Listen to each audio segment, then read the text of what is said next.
Hello, and welcome to the Detour degree. I'm Naka, founder of Muon Global, and your host for this special episode featuring Chinat Yu, a researcher, educator, and founder passionate about reimagining education. In this episode, Chinat outlines how hackathons can transform education for all learners. Let's listen in as Chinat explains the powerful, transformative power of hackathons. Hackathons bring together a great supportive community where you're able to learn from other people, ask people questions. And so what I realized kind of coming back into this hackathon space is that actually it's a great learning opportunity and a great learning environment as well too. And so since then, I've been participating in hackathons, helping to organize hackathons as well too. And it's been a really exciting journey. It's so interesting listening to your background and then your history with hackathons. I'm curious, when I've heard of hackathons, and maybe when others have heard of hackathons, they think it's just limited to people with computer science degrees, they're in computers with code and they're hacking away. But then the experience we had with the hackathon, there were people with technical talent and non-technical talent. Can you explain a bit more about that aspect of it? Do you need a computer science degree? Do you need to know how to code in order to participate in a hackathon?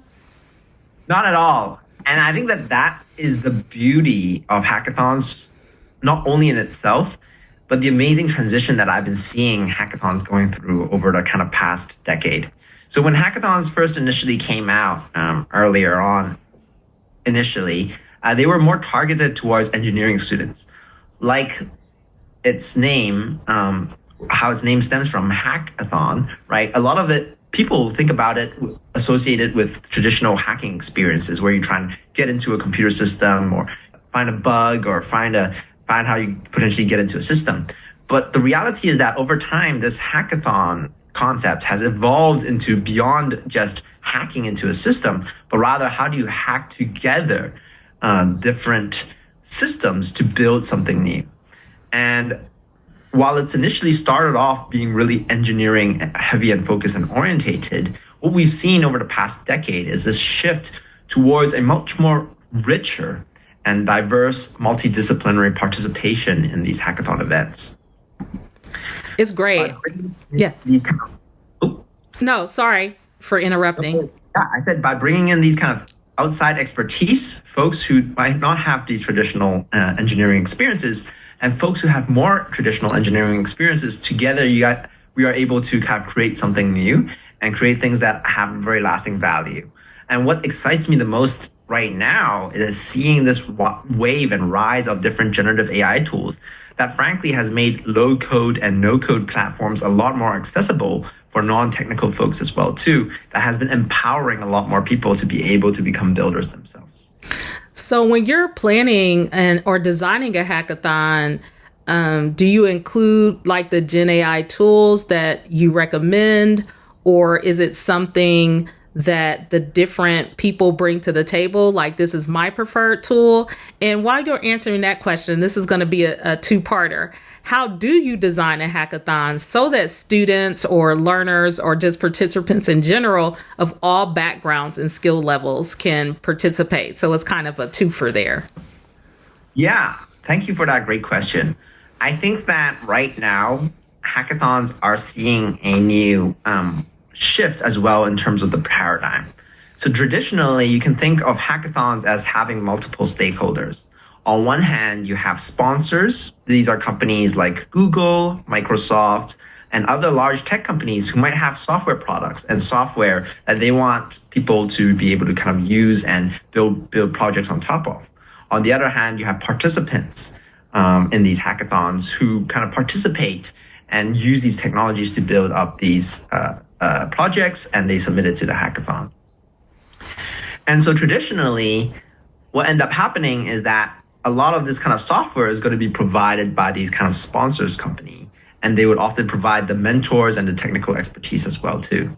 However, what we've seen recently is that actually just relying on these kind of sponsors is, and this is something that I found in my research as well, is that just simply relying on these sponsors is not very effective, since you never know, for example, whether or not the sponsor and the support is going to be consistent. Since usually these mentorships happens on a voluntary basis, and the level of support varies from hackathon to hackathon.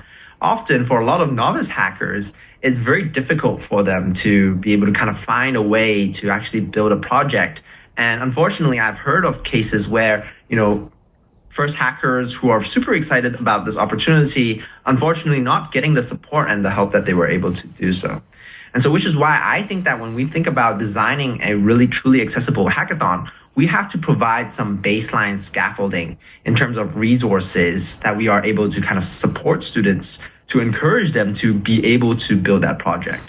Whether that is scaffolding on the technology side of suggesting them what platforms or tools to use to kind of build effectively and build quickly, or scaffolding from a project management side. I think that this is also an overlooked component of hackathons, where you have this 24 to 48 hour time period. You are actually at a strict time constraint, and the way that you manage your time and prioritize the features that you develop out is equally important as well too. And how do you make sure that you potentially build something that you're excited about, but you can share with the world according to your goals.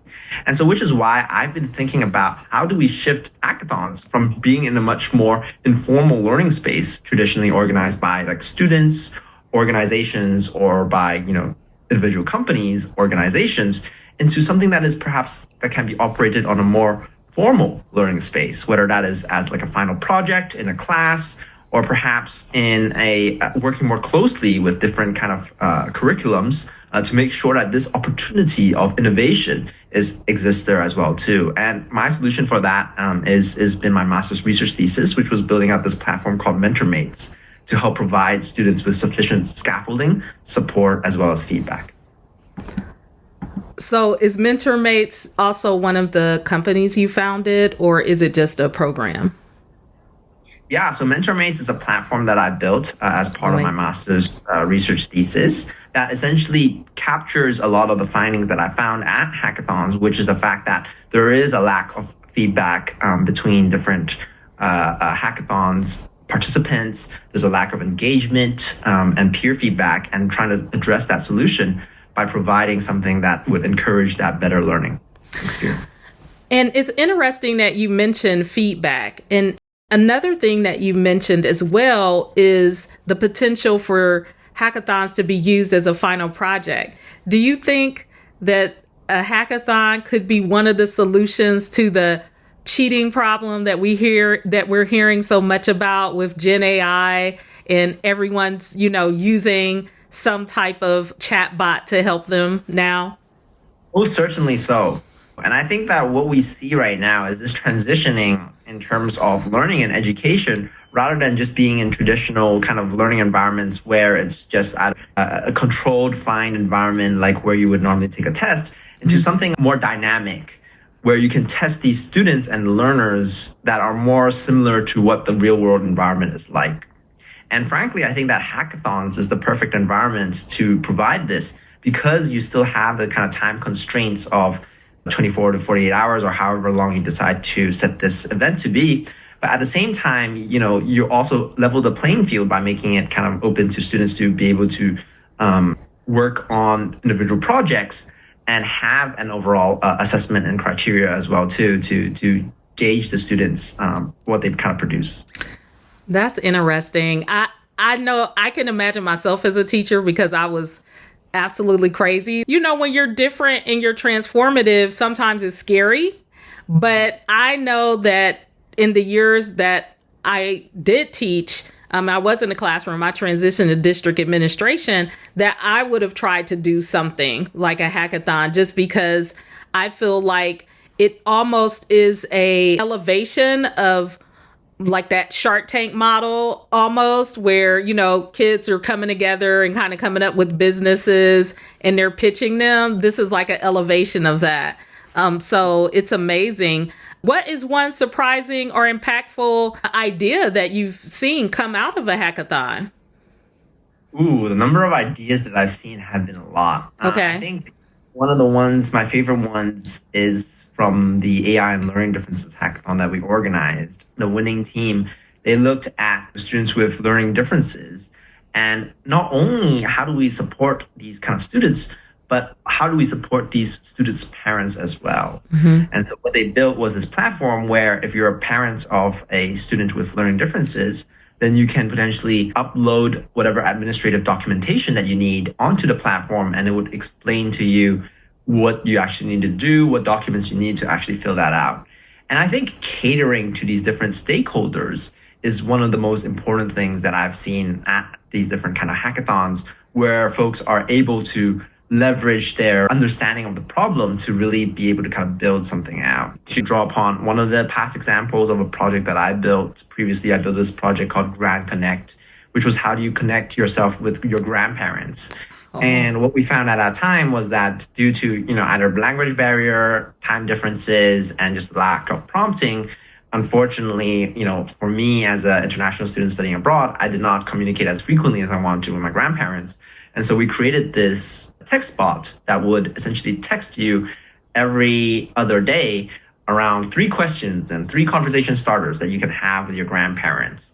And I remember just kind of being able to build this out and being able to use this with my friends to improve the way that we communicate with our grandparents. And having that personal touch and that personal impact, I think, speaks a lot in terms of an impactful student idea. Right. Because we do look at it beyond, like, sometimes we think of education as the 4 walls in the desk and chairs. But education goes beyond those walls, right? Because what do we learn from our family, from our grandparents? I mean, that connection is important, not only as a connection of family, but as a connection to learning.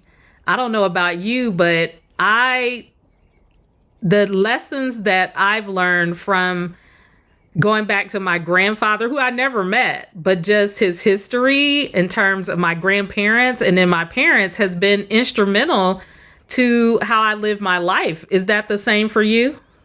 It is. My father has been a 6th generation educator. And so for me, kind of going into the field of education feels like it runs in my blood as well. That's amazing. Well, this touches on my next question, because we've talked about how we could potentially use hackathons as a sort of project vehicle, how it relates to education. But can you talk about the ways in which hackathons can develop real world skills like collaboration, communication, and critical thinking, which is essential for today's society? I think what's exciting about hackathons is that actually they are what is described as a competition environment. So there's a mixture of cooperation as well as competition. Because at hackathons, you are working and competing as teams to present a project. And so with external teams, there's a little bit of pressure to encourage the students to try and build something innovative and quickly. However, within the team, you're also encouraged to cooperate and make sure that what you guys build is something that is aligned. And what I find at hackathons is that they are actually a great environment for folks to be able to kind of practice what is it like to potentially go into the real world and work in real teams in a time-constrained, stressful environment. And while there are certainly times where there might be arguments, teams break off, it is a great and amazing opportunity to really learn these collaboration and communication skills. For example, you might realize after going to a lot of these hackathons, and for me personally especially, is that you want to start off by talking about the goals and making sure that everybody's aligned in terms of a working plan and a communication style. And then as things comes out, you have to update the team. So for example, let's say I'm trying to build out this website, but then I initially anticipated that it would take me 2 hours. However, it's an hour and a half, right? And I feel like I am barely 30% of the way there because of this bug that I'm stuck on. And so how do I communicate that with the team? When I communicate that with the team, if I'm on the other end, if a team member tells me that, hey, we're working on this thing and I think it might take me longer, do we then prioritize other features? How do we then manage everything? These scenarios and these situations comes up rather often at hackathons, but they are also come up really often at the workplace as well too. So I think that not only are hackathons a great opportunity and environment to help you practice what it's like to actually build real world projects, but it also really encourages development of real world communication and critical thinking skills as well. That's going to be so critical, particularly for today's students. It's one of the areas in which, educators, as you know, we discuss a lot. Like, we need to build these skills in order for our students to succeed. One thing about educators, though, and I know this just from the AI space, there's a lot on our plates. It's a lot going on. And we may be excited, like, yes, hackathons. Like I told you, if I was a teacher and I heard you speaking about hackathons in the way that you do, I would be like, I'm ready. I need to go. But then I would say, where do I start? How do I move forward? So how do you help educators shift their mindset from that traditional instruction to an open-ended, student-driven model that is accessible and they think, yes, I can do this? Definitely. I think the first thing is that, like you mentioned previously, there are people come in with a lot of misconceptions of how hackathons work and the level of engineering skills that you need. I think you want to reframe hackathons as, instead of just simply being a tech event, it is a learning opportunity for everybody. And you really want to encourage teachers to act as facilitators and not necessarily experts in these fields. On top of that, I think when you try and think about organizing these hackathons as well, too, you want to think about how do you potentially co-design this with either perhaps your students to make them feel that sense of ownership. Since if you're engaging in these kind of hackathons and engaging new technologies, perhaps students might also have their own unique set of insights in terms of what technologies that they want to kind of bring or see in these kind of classrooms. And you can model these processes through iterative small pilot sessions as well, too. So you don't have to organize like a large hackathon across the school, have hundreds of folks. Instead, you can have smaller pilot sessions to really try and iterate out a format that works for you.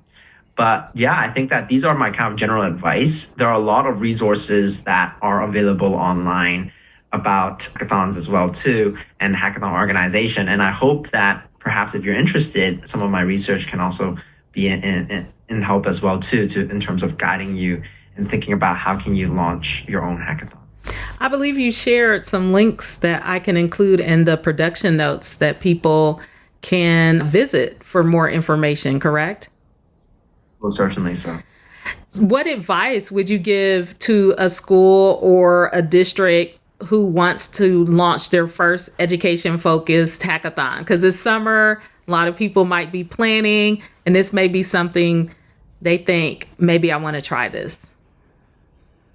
I think the first thing that you got to do when you try and organize an education-focused hackathon, and when you think about this, is to ask yourself, why are you doing this? And you got to come up with a clear vision and a clear goal. Because there might be a lot of things that shift, there might be different sponsors that come in, different stakeholders, there might be different obstacles, but having that clear vision and that clear goal about why you're organizing this event would really help you stay grounded in terms of really seeing the event through. Beyond having a first goal, right, you want to then start to think about and branch out from there to think about what are the different stakeholders that you might want to engage with, what are the different formats that you want to use for this hackathon, how long you want it to be. And the focus here should be really on the student's experience and not necessarily on a competition. I think that is also great to potentially engage. This is also a great opportunity to engage with alumni as well. I know that a lot of educational institutions has been thinking about how do we potentially engage with more alumni. And this is also a great opportunity to engage with these alumni networks to potentially bring them in as potential mentors. But at the end of the day, I think everybody's got to get started somewhere. And as long as you document and gather feedback, I'm sure that you'll be able to kind of improve and run successful events over time. But it does take planning, right? This is not we can turn this around in 2 weeks, et cetera. What is the recommended time? What's the average time that it takes to plan hackathons that you have been a part of that have been very successful? Yeah, I think it really depends on the scale of the event. Okay. For these large hackathons, for example, the largest hackathon at Stanford, I know that they've planned it a year in advance. But I think if you're trying to launch your first pilot session for perhaps around 50 to 100 learners, 6 months in advance should be the ideal timeline. Well, that gives a great perspective, because that's another part of, if someone's feeling like, oh my gosh, I have to turn this around right away, that they can take their time, because as you said, if we're focused on the student experience, we're able to take a breath and give attention that is necessary for that to come about. So one of the things that we do here at the Detour degree is we have like a bonus round. And so these are just 3 fun, but also reflective questions. So are you ready? Yes. All right. Let's do it. So what's one unexpected experience that taught you more than school ever could? I think that one experience that taught me more than school ever could was my first hackathon. Okay. Frankly, I remember going into school thinking, especially college, thinking that the school would have all the answers. Because traditionally, up until college, throughout kind of middle school and high school, kind of growing up in Hong Kong and then doing high school in the UK, I've always been told about, okay, these are the classes that you take, these are the subjects that you're going to study, and this is the curriculum that you've got to learn. And frankly, it was only at college when I was told that, hey, the world is your oyster, pick whatever degree that you want to pick, that I felt absolutely stumped. I was like, all of this knowledge, what am I going to learn? What am I going to prioritize? What do I want to do with my life? And I remember during my first year, I was completely undecided, got in as an undecided major, not knowing what I wanted to study. And it was through attending that kind of first hackathon experience that I realized that, hang on, technology can actually be used to transform any industry, regardless of what my background is, or regardless of what industry I choose to end up going into. And what I realized at that time was that the importance of digital literacy, and now most certainly with the application of AI technologies as well. And so even though I never written a single line of code prior to going into college, that experience ultimately led me to complete my bachelor's degree in computer science, and allowing me to develop that kind of technical edge into who I am today. And so I'm really grateful for that kind of first hackathon opportunity, to really opening my eyes, even though at that time I was a relative novice in this space, but opening my eyes into really being able to see the power of project-based learning in terms of encouraging people to find their own path. And so that's also part of the reason why I want to kind of help to spread this to as many people as possible as well too. Thank you, Chinat. What you said is so important for students today, and even for the adults, because you're absolutely right. And believe me, we're in totally different generations, but I had the same experience where when, my parents were both educators, it's like, hey, you have to come back with at least 2 degrees kind of thing. And when I thought I had a regimented course of action that I needed to take in order for me to progress through school.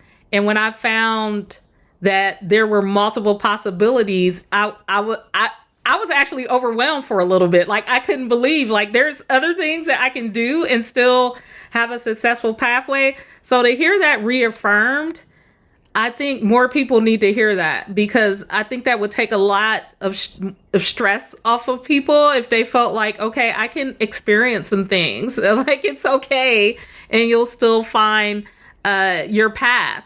So with that, I have the second question. And who or what gave you permission to take a different route?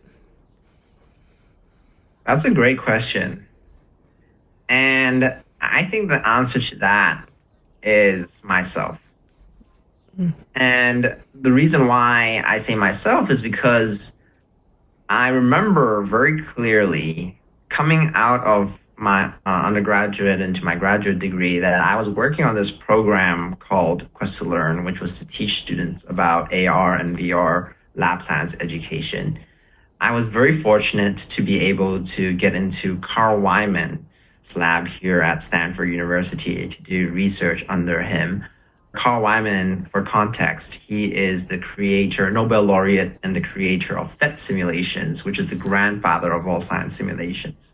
And so to be able to kind of join his lab and work under the I really did think at one point that I was going to dedicate myself to these kind of science simulation research. But what I realized at that time was when I spoke to a lot of folks that what I was doing with that lab science education, while it can be certainly be transformative in its own way, ultimately is focused on helping students become better scientists. And while that's great, it's not holistic enough to help. What I realized is that it wasn't as holistic as I wanted it to be to help this kind of universal growth in terms of student learning. More importantly, at that time, I also saw with the rise of generative AI with tools like ChatGPT and different kind of coding AI assistants that frankly, becoming a builder and the barrier to that is lowering more and more. And there is truly an opportunity to disrupt the space of entrepreneurial education, especially with regards to the way that people are able to learn as well too. And so frankly, given this kind of expertise and opportunity, I realized that there is a true opportunity for me to really shift into this kind of hackathon education and learning space. And so I would say that I was able to kind of give myself that permission to really pivot from just simply focusing on lab science education into something that is a little bit more holistic. Amazing. Thank you for that. If you could go back and give your younger self one detour to take, what would it be? I would say that the one detour that I wanted to give myself was to try more things sooner.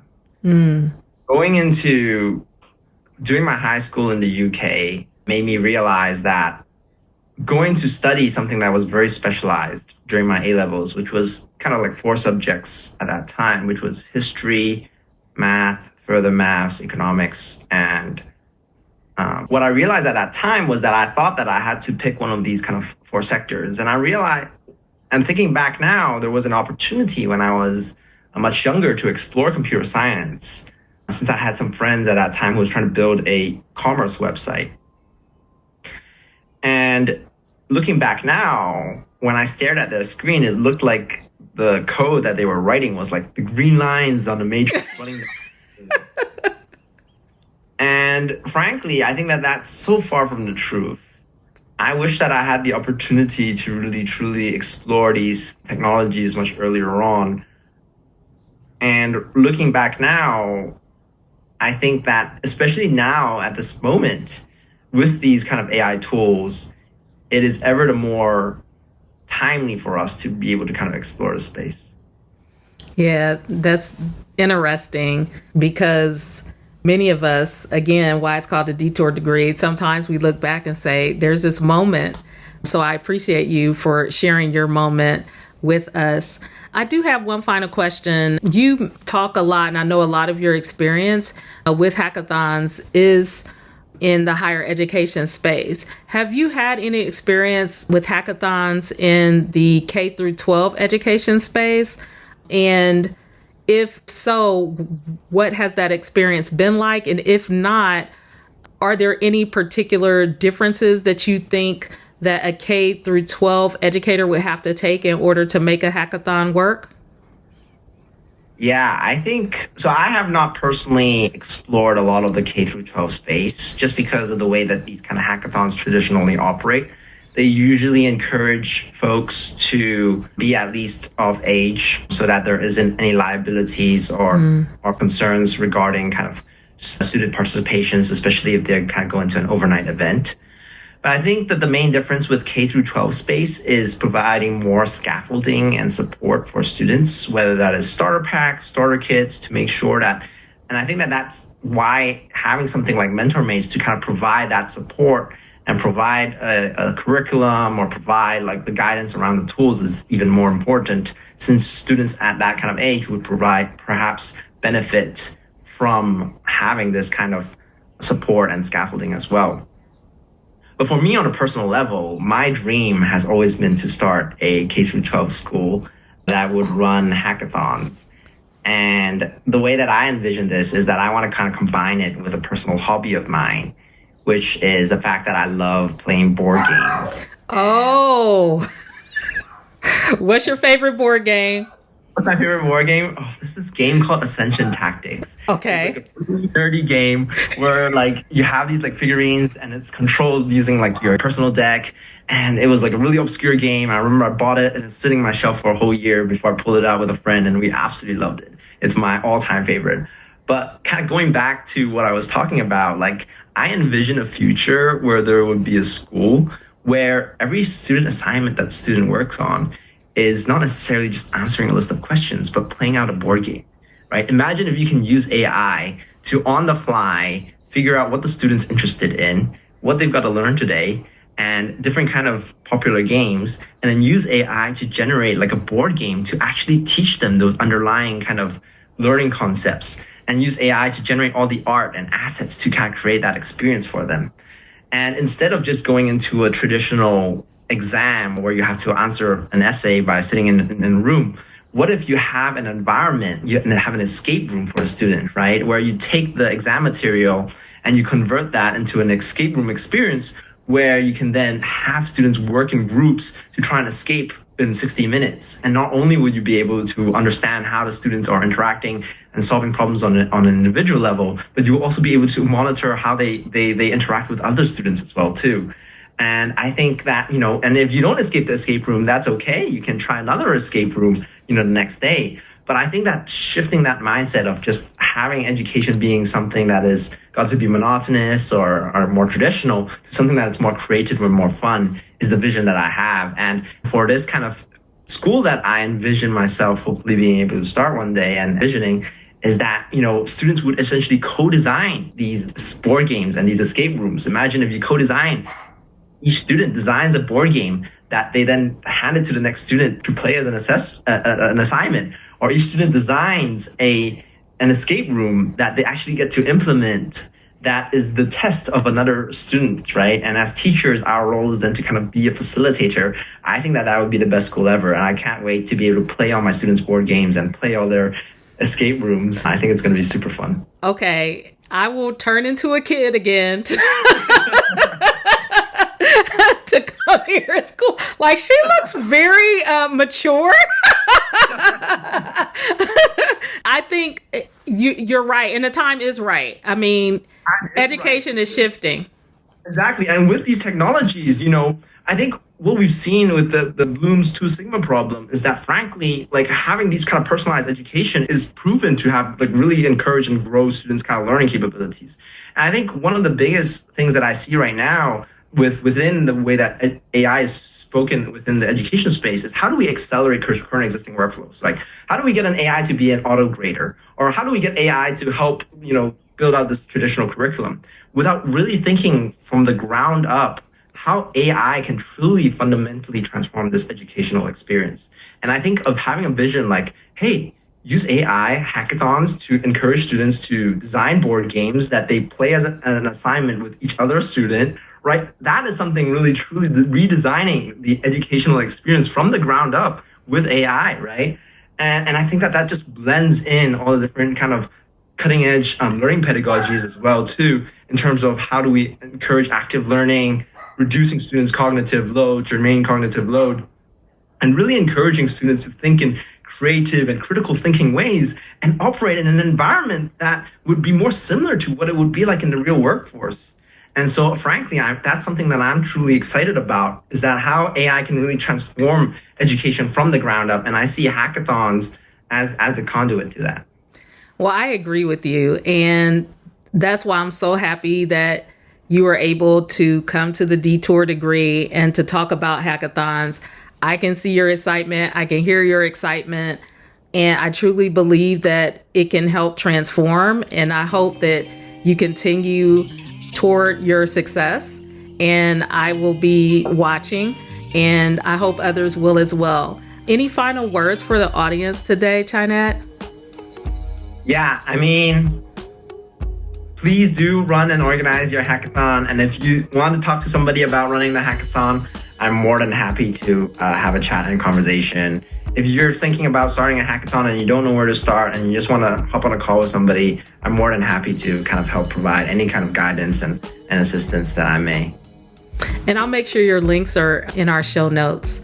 Thank you again for such a wonderful conversation. I'm so excited, and we'll see you again on the Detour degree. Thank you. Thanks for having me on the Detour degree. Thank you for tuning in to this episode of the Detour degree. And thank you to Chinat Yu for your wonderful explanations and details about hackathons. We hope you will continue to join us for this 8-episode summer series on innovations in education. We hope you continue to travel with us along the road less graded. Have a wonderful day.